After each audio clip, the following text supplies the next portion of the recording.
así es. Bien, tenemos una videollamada. Exactamente. Lo tenemos en línea al doctor Juan Quintana. Él es el jefe del programa de infección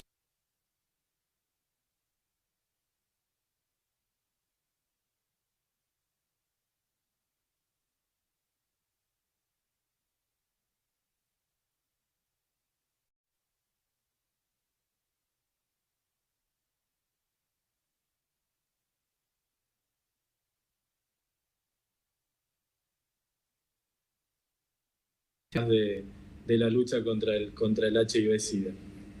Bueno, es un día muy importante, ¿no es cierto? Porque se siguen haciendo campañas de la lucha contra el SIDA, doctor. Por supuesto, esto es un trabajo incesante. Es oportuno recordar que esta pandemia empezó en la década del 80, bueno, empezó a presentarse en diferentes tiempos y años de esa década en el mundo.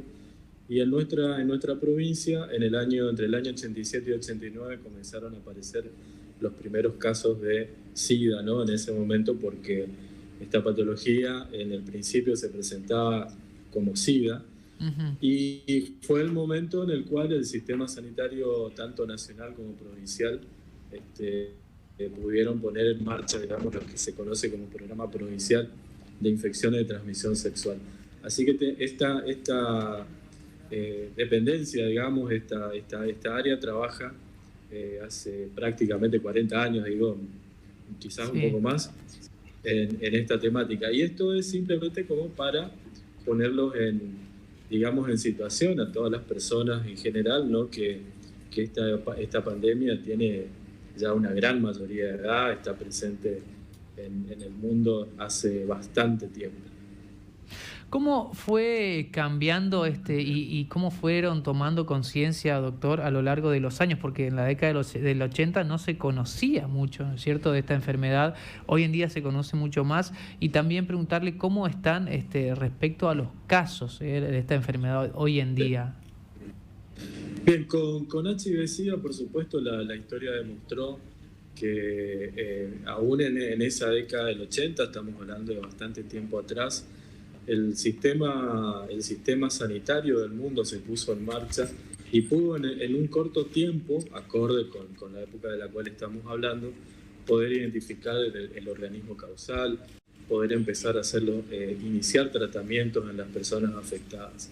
Esto quiero comentarlo porque, a diferencia de lo que pasó con la pandemia de COVID en el año 2020, vemos que los tiempos se han acelerado tremendamente, ¿no?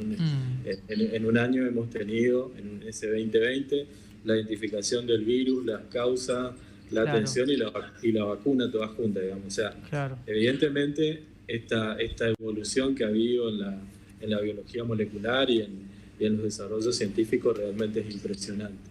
Con HIV-Sida también, por supuesto, que con el tiempo las cosas fueron mejorando. Al principio hay que acordarse que personas diagnosticadas con HIV en la década del 80, prácticamente en los 90, se morían todas, digamos. Esa era la situación de ese momento.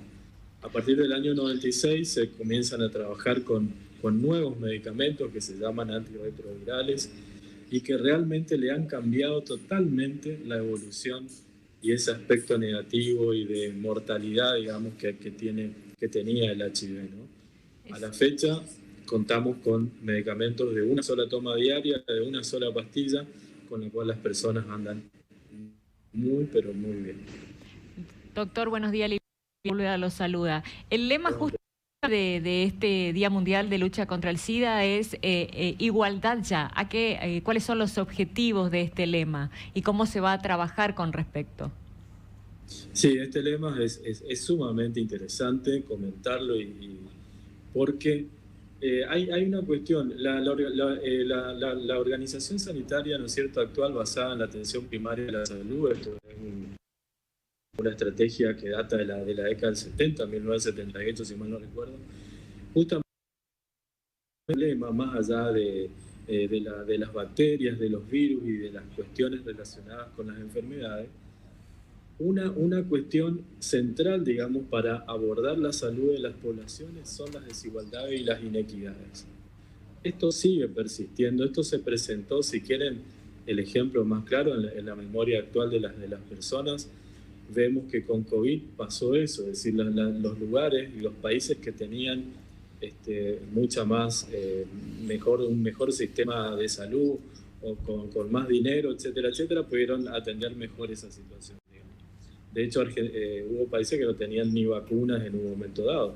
Argentina donó inclusive en ese momento vacunas a países que no tenían. Entonces, esa inequidad, esa desigualdad es la que sigue promoviendo y provocando que hoy tengamos todavía casos de HIV estoy hablando de la región de las Américas, por ejemplo, en la cual se siguen presentando casos.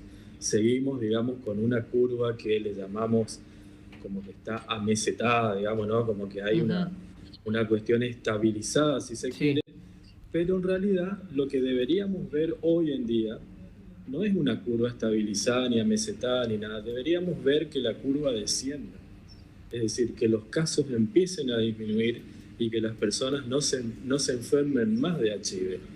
Esa sería. Ese trabajo es un trabajo muy arduo. El Estado Nacional trabaja realmente a destajo, provee la medicación, les doy un ejemplo, para todo el país. Por ejemplo, para las personas que tengan HIV, que no tengan obra social. Pero todavía se presentan inequidades, todavía se presentan desigualdades. Entonces, trabajar en eso es lo que le corresponde a los estados y a los administradores, digamos, de las políticas de salud, a disminuir esa inequidad, disminuir esa desigualdad para poder lograr frenar la epidemia. Fíjense que nada menos que ese objetivo. Exactamente. Qué lindo, doctor. ¿Y qué actividad tienen planificada para el día de hoy?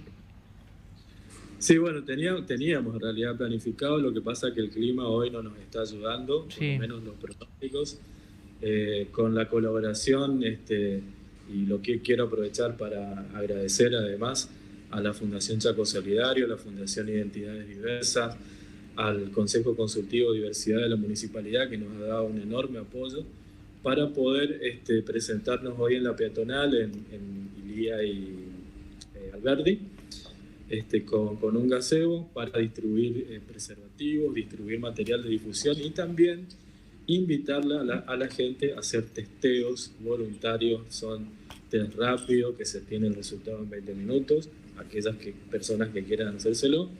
Pero bueno, más distribución de cintas, de conmemorativas, había, digamos, algunas cuestiones en agenda, pero bueno, el clima hoy no nos está ayudando, así que estimamos que vamos a hacer la actividad el día miércoles 7. Esto aprovecho también para difundir el cambio, digamos, de día y hora, ¿no? Pero, de todas maneras, en el Laboratorio Central y en el Hospital Perrando se están ofreciendo test rápido, tanto para VIH como para hepatitis, a las personas que así lo deseen. Bueno, doctor, muchísimas gracias por su tiempo, que muy bien explicado con respecto a este tema y a la concientización que debemos tener todos, ¿no? En cuanto también a la prevención de esta enfermedad. Que tenga una excelente jornada, muchas gracias y muy amable por su tiempo. Les agradezco a ustedes, muchísimas gracias. Gracias, doctor. Buena jornada. Qué bien, muy bien explicado por parte del doctor, muy específico, bien preciso, exactamente, perfecto, ¿no? Exactamente. La verdad que hay que tener, es un tema que hay que darle mucha importancia, que hay que concientizar sobre este tema. ¿Se acuerdan ustedes cuando recién se empezó a hablar de SIDA? Se decía que el SIDA se contagiaba a través de un beso. ¿Se acuerdan ustedes cuando empezó recién? ¿No? El contacto físico. El contacto físico. O decía, tiene, y era todo el mundo disparaba, ¿no? Huía del entorno de esa persona, qué mal, ¿no? Exactamente, pero yo me acuerdo que era, pero cuando empezó a salir, cuando se empezó a hablar del SIDA, justamente se hablaba de esto, de que la transmisión también se hacía a través de la saliva, de los besos que uno daba. Imagínense todo lo que pensaba uno, ¿no? De las madres gestantes, por ejemplo, muchos de los niños que han nacido con esto, que pueden tener a través del avance, ¿no?, científico y de la medicina, pueden tener una vida totalmente normal y pueden estar con sus pares, ¿no? Exactamente. Gracias a Dios. Bueno, él dijo claramente, ¿no? Dijo la pandemia, porque fue una pandemia. Sí. Sí, sí, sí. Y vamos a recordar lo que dijo el doctor, que la actividad que estaba planificada para hoy a las 17 horas por cuestiones climáticas, obviamente, se va a pasar para el viernes, pero también si el viernes el tiempo lo permite, ¿no? Lo acompaña, así es. Sí, sí, así también es. agradecer a la municipalidad que se suma justamente para trabajar con el Hospital Perrando, la Fundación Chaco Solidario, porque es importante trabajar en equipo, trabajar articuladamente para lograr una concientización y un trabajo de prevención posible.